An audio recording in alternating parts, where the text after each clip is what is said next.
Рады приветствовать вас в клинике кафедры современной медицины. Сегодня с нами доктор медицинских наук, профессор, отоларинголог Яремчук Светлана Эдуардовна. Здравствуйте, Светлана Эдуардовна.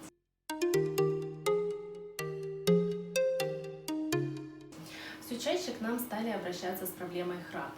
Скажите, пожалуйста, как с ним бороться и какие вообще методы лечения храпа?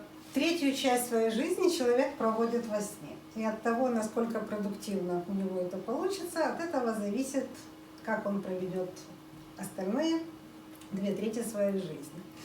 Поэтому храп и апноэ, о нем слышали гораздо меньше людей, они значительно ухудшают качество нашего сна и, соответственно, и нашу жизнь. И не только нашу, но и окружающих. Храп в основном беспокоит соседей, жену, мужа, квартира, если маленькая, всех окружающих, которые спят вместе с вами. Но он не является настолько критичным для здоровья человека. То есть в основном мы портим нервы окружающим.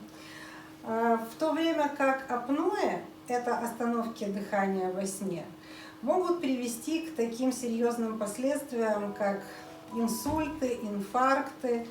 Дневная сонливость может привести к различным проблемам концентрации, к авариям на дороге.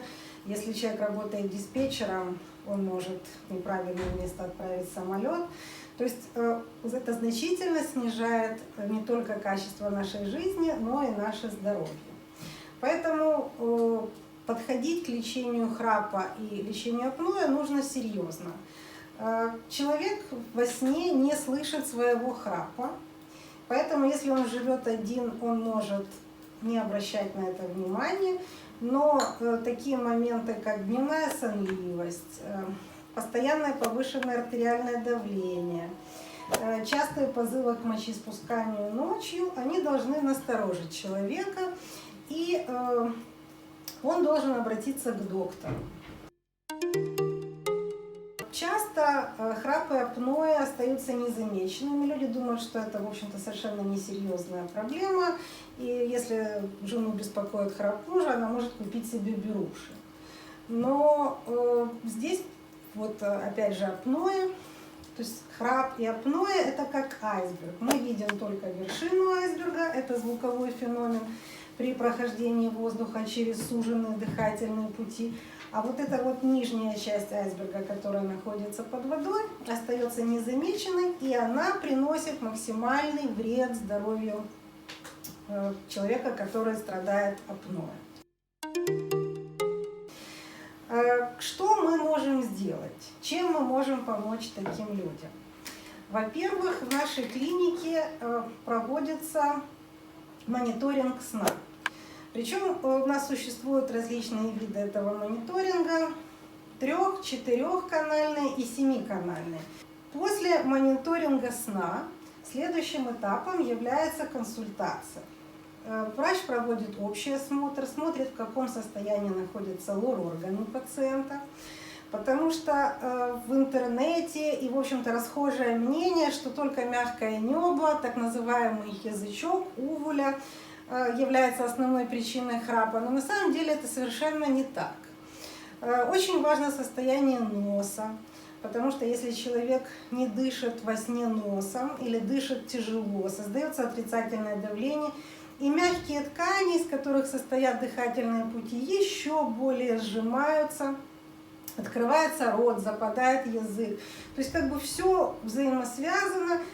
И понять, что является основным или из каких кирпичиков сложено это заболевание, мы можем только проведя тщательный осмотр. После общего осмотра мы проводим эндоскопию гибким эндоскопом и выполняем так называемый Мюллер-маневр. Мюллер-маневр позволяет нам, это эндоскопия, проводящаяся под отрицательным давлением, позволяет нам выяснить, на каком этапе происходит сужение, что является основным при возникновении апноэ и храпа.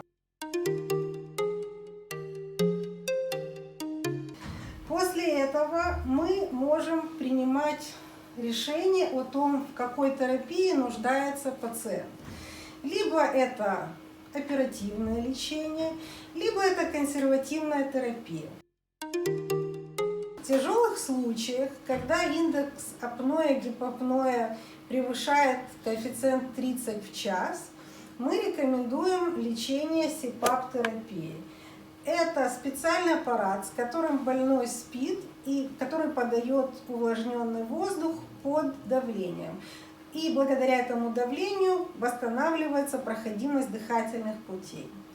Кроме того, в нашей клинике есть возможность использования мандибулярных девайсов. Это так называемые капы. Вы все видели приборы, которые используют боксеры перед боем, для того, чтобы защитить зубы. Здесь же прибор позволяет вывести нижнюю челюсть и препятствует западению языка, который, в общем-то, в 60% случаев является одной из основных причин храпа и апноэ.